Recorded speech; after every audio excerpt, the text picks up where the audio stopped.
never start a video without starter fluid. Hashtag coffee. What's going on, everybody? So, in today's video, I'm bringing back my Beat It series. Haven't done one in an episode in forever.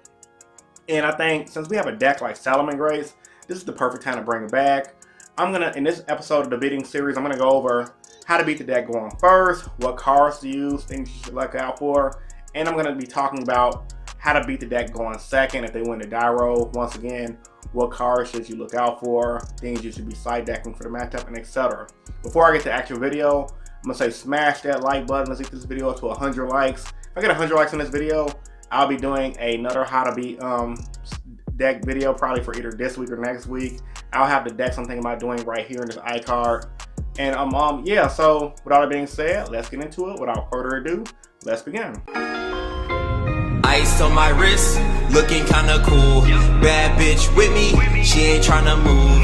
Niggas staring at me, what you tryna do? Got me looking at my watch, and it's time to do. So starting off by saying, once again, I haven't done this type of video in forever, but I believe this information is very valuable. So going first for the Salamangreat deck, what I've learned from playtesting the deck myself is very consistent. Like every hand legit, bro. They're gonna draw they're gonna have a solid feel. One card, Lady DEBUG, can get them an OTK. It can give you a field with some negate via Salamangreat Roar, and a lot of their stuff recycles. So I think by going first against this deck is huge if you want to play a rogue deck and you want to play something that's not Salamangreat to beat it. So the first card I'm gonna talk about is NECROVALLEY. NECROVALLEY is a card that's been around forever. Came out in Pharaoh's Servant when Gravekeepers was first doing their thing, and it's a card a lot of people don't really think about anymore. Shout outs to Mega Capital G, gotta shout him out. He talked about this in his video today. It stops the Salamangreats from moving things out of their graveyard. So if you want to use their spinning effect, you can't use it. If you want to use just any of the things that hit the graveyard, I believe you can't move stuff out of the graveyard. Don't negate graveyard effect, but you can't move stuff out of the graveyard, which is huge. You can't use your one Salamander on wall card. That's like a monster born. Even though people only run one of that card anyway, it's very solid, you know. Now granted, I know a lot of Salamangreat players are using Heat Leo, which can shuffle back to NECROVALLEY, but if you set up a good board, like a pendulum board, pendulum summon XYZ, make your negate cards play NECROVALLEY pass against a Salamangreat player, they're more than likely just gonna scoop or go to game 3. So if you guys want something spicy to try out against the deck, definitely try out NECROVALLEY. Next card I'm gonna talk about is Dark Cloud, or cards that banish. How you bring out Dark Cloud, you may ask. Things like Mass Change #2 comes to mind, but other cards that's good at banishing: Macrocosmos, Dimensional Fissure, Dimensional Barrier, pretty much activating on their turn, so that for the rest of the turn, everything they activate and use goes direct to Banish Zone.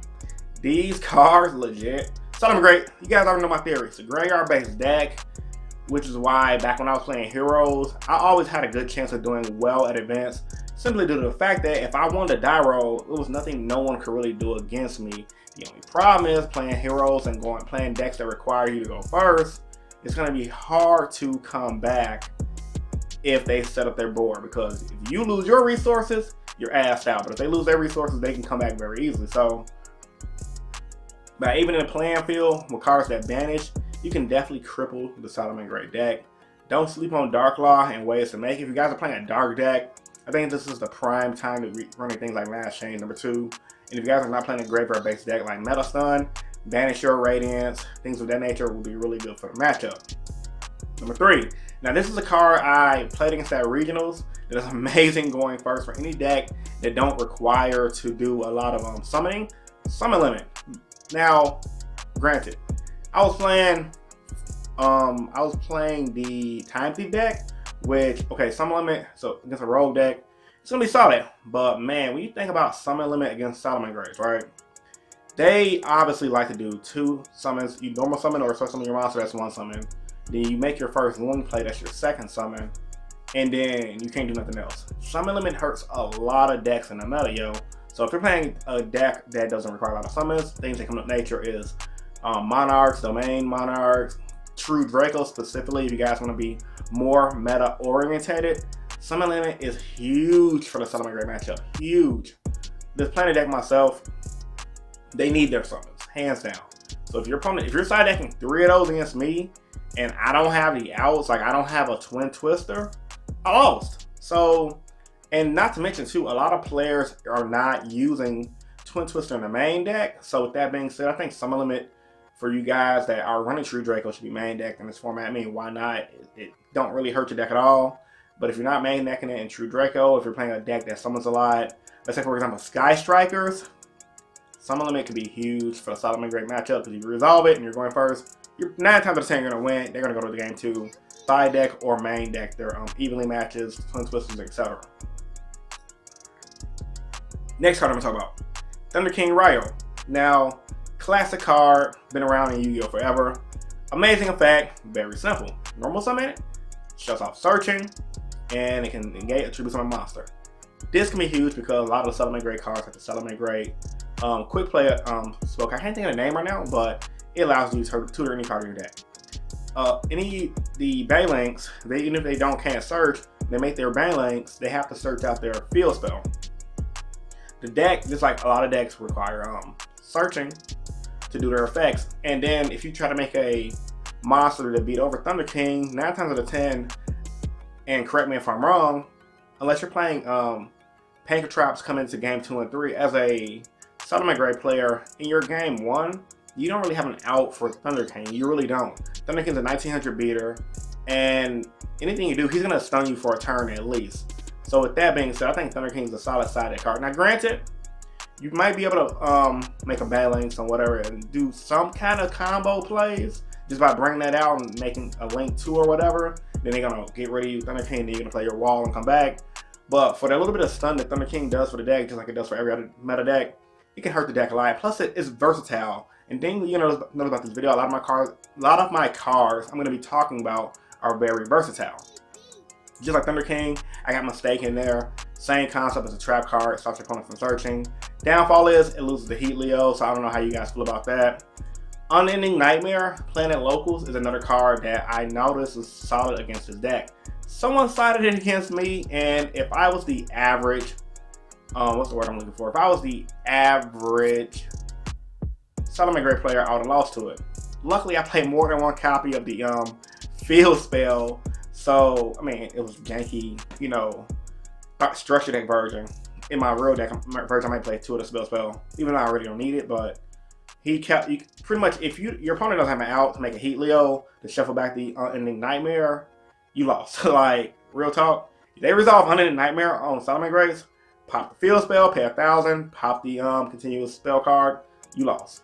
So honestly, I like Unending Nightmare for what it was. And honestly, thinking about the game I had when an opponent flipped that on me, I was main decking the Salamangreat monster that said if you have 3 or more Salamangreats in your graveyard, you can send them to the graveyard to shuffle back one of your Salamangreat monsters to destroy a spell and trap on your opponent's board. So if I wasn't running that main deck spell and trap destruction for the Salamangreat deck, I would have lost. So take that with a grain of salt and think about that. The fact that I wasn't playing an abnormal card in the main deck, and if I wasn't playing an abnormal card, I would have got my ass kicked by it. So moving forward, I think Unending Nightmare, we're starting to see a trend as well. In the meta game is going to be a powerful card. And then last but not least, by going first, the Artifact Engine is another great card for the Salamangreat matchup, simply due to the fact that it's starting to catch steam in the Salamangreat deck because you activate Artifact, the Artifact trap card, bring out your Lancia. It's just off the extra deck for the turn, which is solid. Now, I'm going to talk about how to beat the deck going second. Beating the deck going second is going to be huge because if this deck wins the die rolls, if you're at a YCS, or even if you're not at a YCS, if you're at locals, you're going to want to have options to play for going against this deck because it's going to be the most popular, budget-friendly deck for the format. So when you have popular and budget, a lot of players are going to take note to it. So starting off, we're going to talk about DINOWRESTLER PANKRATOPS. This is an obvious card deciding against this deck. Now, what this card does, other than being very versatile for a lot of decks that use spell and traps, it can allow them to burn through their Salamangreat Roar, which is huge because 9 times out of 10, when they set that Roar, they're going to set it up from the graveyard first turn, so when the Roar is removed from the field, it's going to get banished. So if you bring them out, try to poke over a Heat Leo, change his effect. If Heat Leo does something crazy against you to pop the Roar, then you're going to go off with your monsters, you're good to go. So yeah, DINOWRESTLER PANKRATOPS, good card to use. Try it out if you guys want a way to try to beat this deck. Another card, KALJU GAMECIEL. This won't outright beat Salamangreats. And with GAMECIEL being said, things like Raw Spear Mode could be great as well, because they do want to set up big fat boards. Just removing their Salamangreats, they can use the Roar. You can follow them up with a evenly matched play, which is solid. For the most part, it all depends on what deck you're going to use once again, because some decks can get rid of the main monster, which can shut off their Salamangreat Roar, because you need a Salamangreat Link monster to use this effect. But on the flip side, when you think about it as well, if you don't have the deck to back it up, like the deck power, you're effed. You're effed really hard. So I think, honestly speaking, KALJU's are very solid. You know, maybe more Raw Spear Mode, because they're going to have a solid field on your first turn. Next card I'm talking about, Mind Control. Mind Control is really solid as well. I think going in for the mirror match, and decks that run Link monsters like Dark Warrior and Spiral. Spiral is making a comeback as well. You can take control of their Salamangreat, Heat Leo, their Banglings, make them burn, for one, burn their Roar. For two, if you don't burn their Roar, you can take their Link monster, Link off with it, and now you gain momentum of the game. So I think that's really solid to do against the deck as well, because once again, you start going off and you OTK them before they do anything against you, they lost. Next card I'm talking about, Ghost Reaper Winter Cherries. This is good for the mirror match, but if you're a player who's scared of this deck and you're on a budget, Winter Cherries are cheap. Don't quote me on that. Last time I checked, I think they were like $5. Now, you guys already know, the Salamangreat stuff for the matchup is mainly about, let's say, under $10. I think Heat Leo is like 30 cents. You can get a Heat Leo, throw it in your side deck or extra deck, and get your Winter Cherries. You're in a good position. So I think moving forward, Heat Leo, Banglings, I can see those being sided in people's decks who don't even play Salamangreats. Like people who are using decks like, let's say for example, True Draco, who don't use their extra deck really, they're going to use Ghost Reaper Winter Cherries against Salamangreats because it's just that powerful to remove their extra deck. And once again, you stop the main cards and stop the key plays, you're going to win the duel, hands down. And then the last two cards I'm going to talk about before I end this video out is Infinite Impermanence and or Effect Veiler. Infinite Impermanence off back. If you guys want to pay $80 for that card and get their effects, great. You're going to win the duel more than likely if you can stop their first turn play of Banglings. And I mean, you're not going to guarantee win because they have other plays as well. But you can slow them down and catch them on every follow turn. On the flip side, if you're a budget player like me, use an Effect Veiler, hit the Banglings, and you're good to go. Now granted, Infinite Impermanence is better. So once again, like I said, if you guys have Infinite Impermanence over Effect Veiler, that's great. It's going to save you from Call by the Grave. If not, Call by the Grave is going to eat you in the ass if they use it on your Effect Veiler to stop their plays. But hey, you got to have pros and cons to everything. If you want to waste the money and spend it, if you're a constant YCS player, get the Call by the Grave for the Infinite Impermanence. If not, save it for the, get the Call by the Grave for the Effect Veiler. If not, you're going to have Infinite Impermanence just bite you in the tail. But ultimately, they can't do anything once you start negating their effects. So yeah, man, that's my How to Beat Salamangreat video. It's not really much to talk about. Honestly, it's just general cards we're all using with a splash of things you guys may not have thought about. Post your thoughts and opinions about this video in the comment section down below. If you're new here, I want to invite you to subscribe for more Yu-Gi-Oh content. I'm uploading as much as I can throughout the week. Also, shout out to my faithful 3 on Patreon. You guys want to become a part of the Patreon, links in the description below.